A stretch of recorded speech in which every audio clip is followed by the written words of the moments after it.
Okay, after your run is done, you want to make sure you stretch your leg muscles. So find that area where you can hang on to. Step back with one leg. Make sure your back toes are facing forward. Back leg stays straight, front leg bends, and your body leans forward.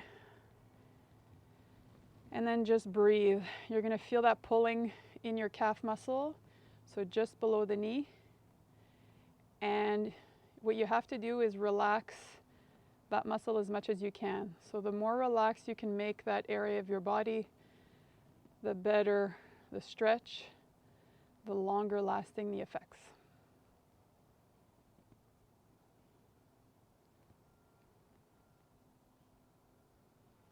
Switch legs. Make sure your toes are pointed forward. A lot of you are, if you look, you're going to see your foot wants to turn out. Pull that in. Got to retrain your body to be straight. We pick up a lot of habits over the years. So if you can't bring it completely straight, just go as straight as you're comfortable bringing it without it. You don't want it to be painful, but it might be pulling a lot more if your foot's straight than if it's not. And that's okay. Don't go as far. Listen to your body.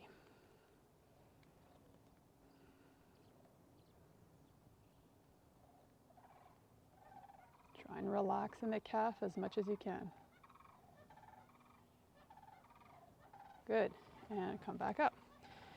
Quad stretch. So standing, bending one knee, grabbing behind the leg, just above the ankle. Tucking that tailbone under so that you're not really just arching your back. You got to tuck the tailbone under, pubic bone up towards your belly button. You should feel that pulling in the front of the thigh, maybe closer to the knee, maybe closer to the hip, wherever you hold your tightness. And once you're in position, the idea is to breathe and relax that muscle as much as possible. If you're not able to grab hold of your ankle with ease, then that's where a scarf or a strap or a belt comes in handy, where you place it around your ankle and then you're just hanging on to the strap and bringing it as high as you can. Do the best you can, and every week it should improve.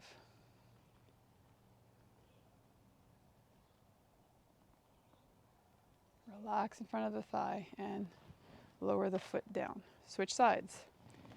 So you might have to turn around, hang on to your wall or your post.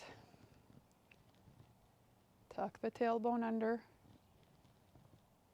Make sure you're not just arching your low back, that you're feeling it in front of the thigh. If it's not in front of the thigh or close to the knee that you're feeling it, you really have to work at pulling the pubic bone up towards your belly button. Stabilize your back.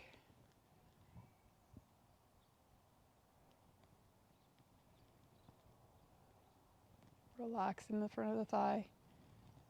The more relaxed you are, the longer lasting the effects. Good. Lower the leg down.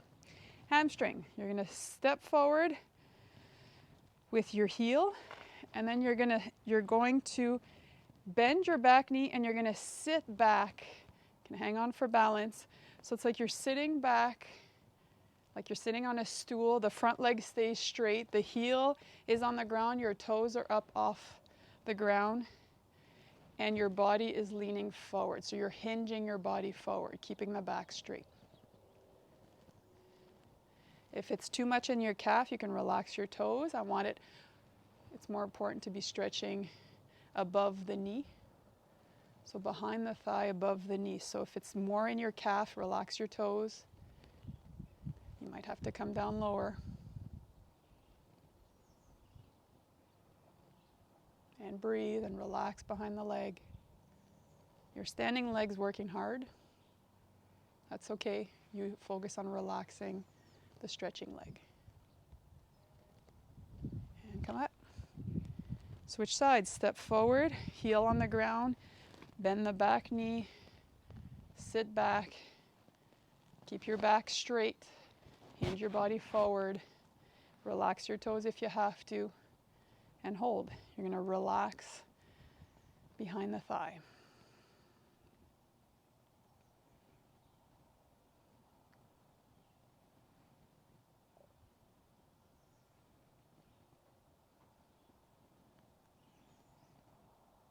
Breathe and relax, let go.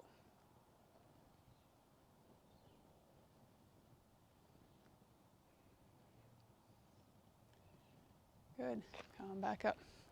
Good, now we're gonna do our hip flexors. You're gonna step forward with one leg.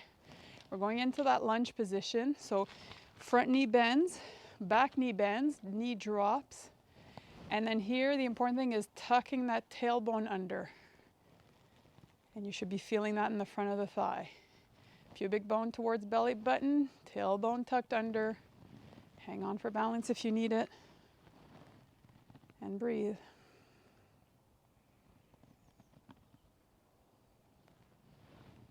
You can also rest your knee on the ground and then lean forward, or you can stay suspended like this.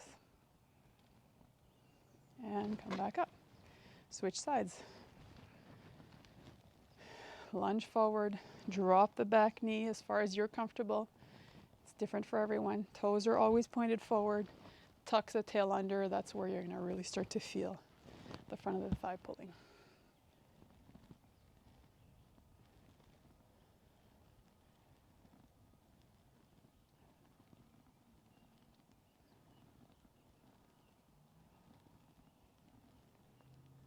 And breathe and relax in the front.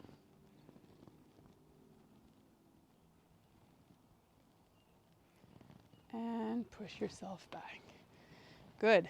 Finishing off with stretching the outsides of our legs. This one's a little trickier. It's called the IT band stretch. Standing, feet facing forward. Cross one leg over. So go wide enough. So try and create as much space as you can. Your weight is all on the standing leg, so there's barely any weight on that side. And once you're there, hips have to face forward. Lean your body into the hip of the standing leg, so you're trying to stretch this side. So you're shifting your hips and you should feel some pulling. It's a little bit of a different sensation than regular muscle stretching. Make sure your toes are pointed forward on your standing leg.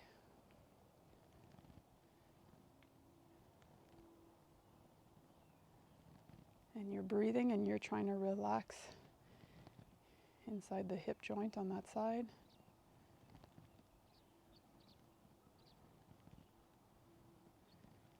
And bring your leg back. Good. Standing on the other leg, crossing the leg over. So standing leg, toes are forward.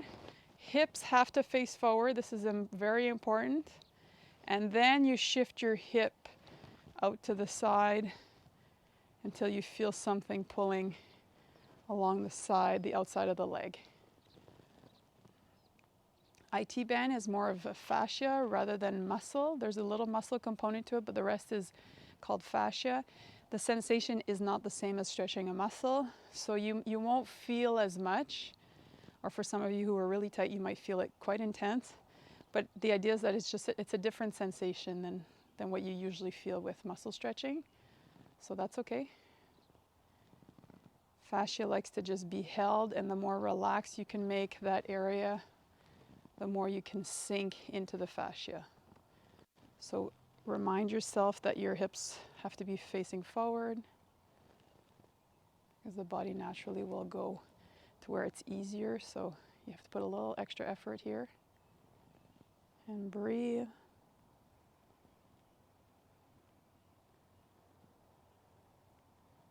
And come on back. Good. Shake it out. And there you go. See you next time.